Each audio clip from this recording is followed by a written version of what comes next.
Hello and welcome to another Ninjago Summer 2022 set review. This time, as you can see, it is on the Crystal King. So we can see the front of the box with everything that's included.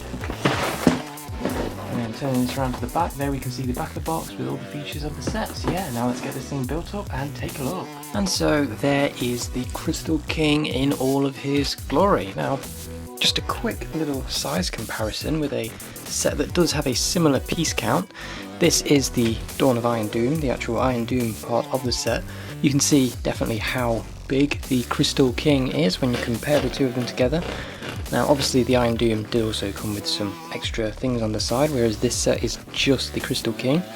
But yeah, it gives you a good idea of how big this thing is, and you know, the Iron Doom itself was already a decently sized kind of creature slash mech build. But anyway, with that out of the way, we can get on to looking at the actual Crystal King himself. Starting down here with the feet, as you can see, they are on ball joints, so you can move them around, and also the toes can also be kind of positioned forwards and to the sides, however you want.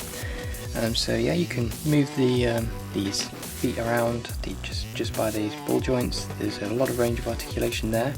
And unfortunately, these front legs are completely static. You can't move them at all. They're just kind of stuck in this one position. So that is kind of disappointing.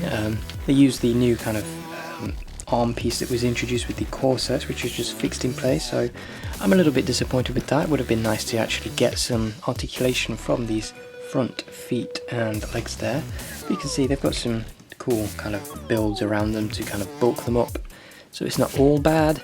The back legs, as you can see, they've got some slightly smaller feet which are on ball joints, and the legs themselves are also smaller, and they are on ratchet joints. So these back legs can move around, and you can of course kind of have the whole thing resting on three legs like so. It is kind of sturdy enough to do that. So yeah, I think it would have been nice if the front legs were also on ratchet joints so that you can actually move those as well. But yeah, the back ones are on ratchet joints, so they do get quite a bit of articulation from those, so that's pretty cool. You can see you've got some spikes hidden away in here, and yeah, the back legs also have the same kind of toes built onto them.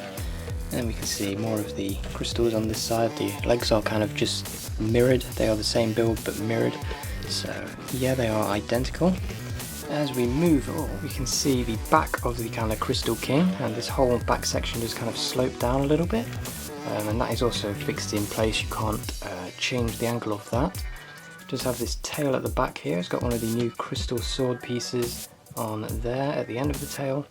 This is all on mixel joints, so it can move around as you please, and then the final segment is just on a ratchet joint, so that can go up and down. Those are stickers on the back there just to give it some extra detail, and as you move them up, you see there's another sticker there. And then we've got these big wing pieces here. So these have got these giant swords on the top of the wings there, and the smaller swords at the bottom. And these are all also on little hinges, so you can position those however you want, or you can have them straight out like so. Yeah, the wings can move forwards and backwards just like that. You can just flap them in and out. That is as far back as they will go, as you can see. So when it is like that, you can kind of see how big they are, and then they will kind of flap out all the way to the front there. And so there you can see how wide that is when they are at their maximum. Anyway, then as you can see, we have moved to the front of the body. You can see the arms here. There's a lot of range of articulation in the arms. It definitely kind of makes up for the lack of articulation in the legs. So you can see the hand is on a mixel joint there. You've got a 3 fingers and a thumb, which I've just knocked off. You've got the 3 fingers and a thumb, which are all on kind of Exoforce limbs. Again, the arms are on ball joints, and there are these little clips in here so that the hands can hold things. And then the arm itself, the elbow is on a ball joint, and then the shoulder is all on a ratchet joint, so that can move up and down and also side to side like so. And you can see the kind of armor piece will follow it as you move it up, and then if you hold it in place it will follow it as it moves down, so that's pretty cool as well. So yeah, lots of articulation there. There's a sticker on the side of that. You can see the detail on this kind of shoulder armor piece, and again how that all works, plenty of articulation here. There are so many poses you can get this in. And then the other arm, as you can see, is holding a sword. The arms are, again, just like the legs, the same build but mirrored, so you can see that in all its glory. And yeah, you can get the arms to both hold the sword, so it can be holding it with both arms ready to strike. And if we just take that sword off, we'll be able to take a better look at it. So you can see it is just clipped in there on the clip pieces, so that it will stay in place. And then as we take this out, you can see the full sword it is a very long sword, as you can see. It's got the big crystal piece at the end there, as you can see, the nice pink crystal sword, which I think looks very cool. And yeah, it's got this some spikes here as well, if it wants to kind of slash down on some smaller foes, I guess. But yeah, that can clip in either of the hands like so, so you can just put it in there and you can wrap the fingers around to have it grasping, and then you can move it into the other arm. The other arm won't clip onto it, but it can get a firm grasp on it just by closing the fingers like so. So yeah, if we move those out of the way, we can take a better look at the front of the kind of creature or mech, whatever this is going to be. Definitely kind of looks like a creature, but it could well be a mech. Not that it matters either way, it can be whatever you want it to be, mech or creature. See, we've got some bits of armour down here that can kind of move about a little bit. These can move to the side, you can kind of see how they're put on, and then you just kind of push them into place. And then as we move up, you can see we've got this nice pink chest piece with the golden kind of armour coming around it, and then these bits of armour at the top. You can fold these out and then lift this up. This is kind of like the chest, but also a cockpit. Whether it's going to be a cockpit in the show or not is yet to be seen. But anyway, what you can do with this is you can take the Crystal King minifigure, and then you can just simply sit him in place. He will fit snugly like so. So you can see the kind of the horns just about fit in, and he will just sit there. And you can close this cockpit up, and you can then do all that. You can also fit him in with the sword attached, like so.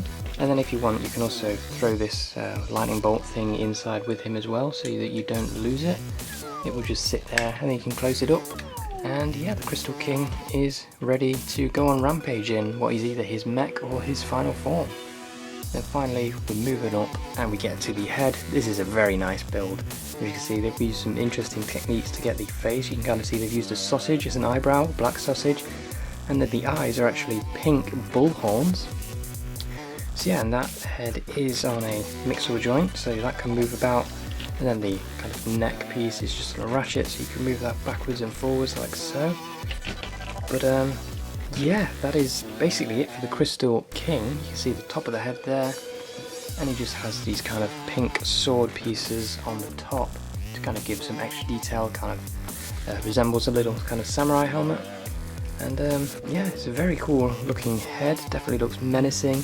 And yeah, that is basically it for the Crystal King. That is pretty much everything the set has to offer. So yeah, now I guess we can take a look at some pretty cool poses that this guy can get in. So you can get lots of things. You can kind of get a kind of I'm going to crush you pose with his fist there ready to strike, or you can get a, you know, both hands will be able to reach the head, so you can do a lot of stuff with this. The range of articulation in these arms is fantastic.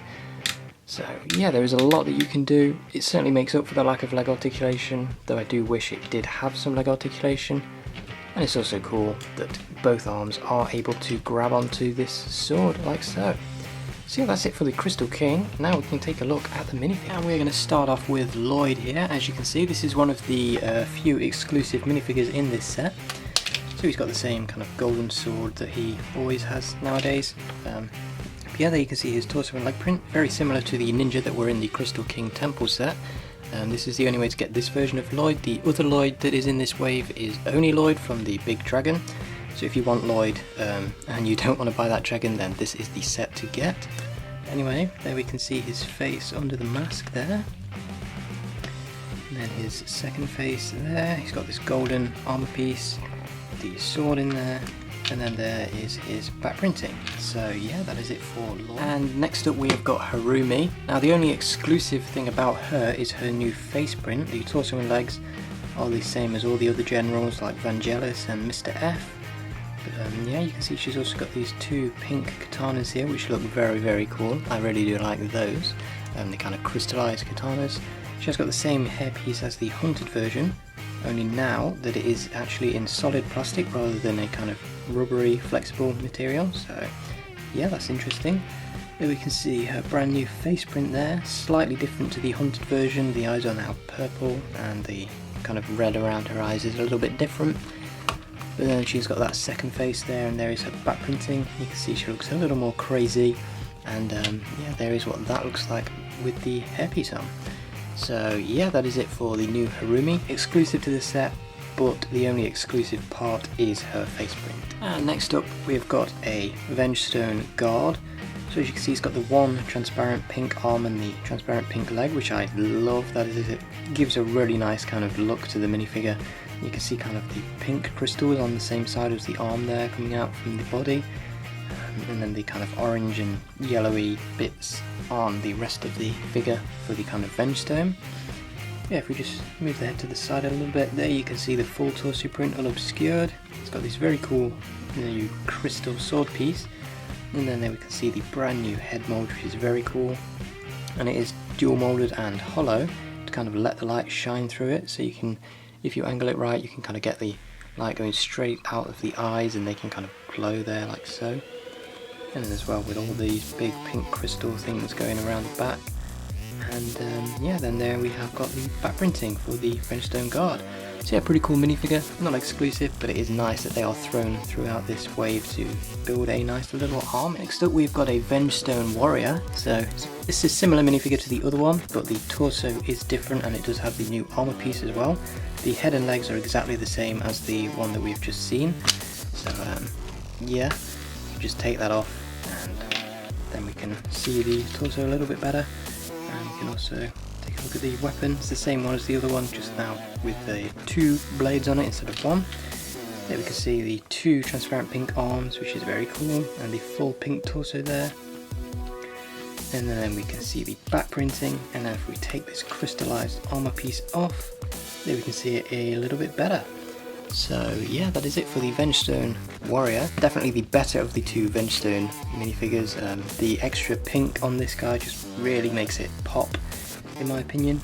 But yeah, they're both pretty cool, and it is nice that we get both variants in this set to help build up the arm. And the final minifigure we have here is the Crystal King. So this version of him is the exclusive to this set. It is the two-armed variant. There you can see the kind of torso print there with the armor piece and the new headpiece. I will show you what's under the mask later on, but I will give a spoiler warning. If you don't know what's under here and you don't want to know, then you know, I will let you know when the mask is about to come up. But for now, it isn't. So he just come with this purple lightning piece that he can kind of hold, and a pink katana just like Harumi. Better look at the torso and leg print there. As you can see, he's got the same armor piece as the Vengestone Warrior, just in a gunmetal grey colour rather than in transparent pink. And the back printing is exactly the same as the version that is in the temple and the dragon. So there we can see that with the other figure. And yeah, just a little kind of comparison with the four-armed version. As you can see there, the torso is obscured on the four-armed version, and the head does also have longer horns. This one is kind of designed to actually be able to sit in the Crystal King, as I showed earlier. So yeah, anyway, you can see kind of the different horns here. They've got the cow horns instead of the big long horns here. But anyway, now we can see what's under this mask. It's a very cool kind of Oni mask type design. And again, spoiler alert, if you don't want to know who's under this, then skip ahead now. This is your final warning.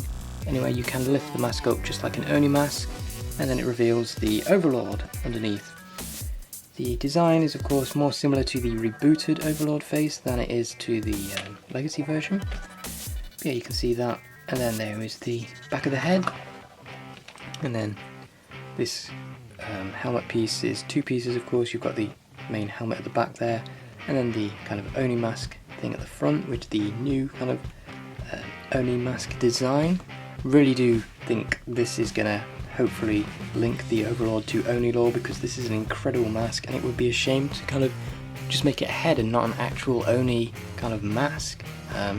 Obviously Lloyd and Garmadon have also got Oni masks, but this is the brand new Oni mask piece, and in the future I really would like to see more kind of Oni type minifigures with this mask as well as the old one. I think it would be cool to get this piece with different colours and different prints. But anyway, enough said about that. That is it for the minifigures. Now we can get on to the ratings for the set. And just before we get on to my overall thoughts, we'll take a quick look at the instructions here.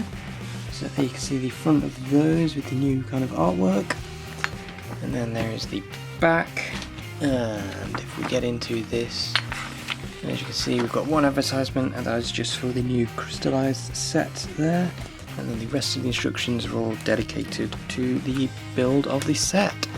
So yeah, overall I think this is a good set. It's got a good minifigure selection. The build itself is very good, of course. I like that this is just kind of one solid build, so all of the pieces go into making the one build. That is very good. You know, there's no kind of extra side builds kind of taken away what could have been used to make this better. I think it's great that it's kind of all just one thing. My only, of course, complaint is with the kind of lack of articulation in these front legs. I think they definitely could have and should have done more about that. But overall, it is kind of made up for with the incredible articulation in the arms. And so yeah, overall, do I recommend this set? Yes, definitely. If you are a fan of kind of these creature type sets, you know, like dragons and the Mino creature from Shintaro. And yeah, it's got a good minifigure selection. Cheapest way to get a new version of Lloyd, and the only way to get this version. And yeah, that's really all I have to say. So I will see you again very soon.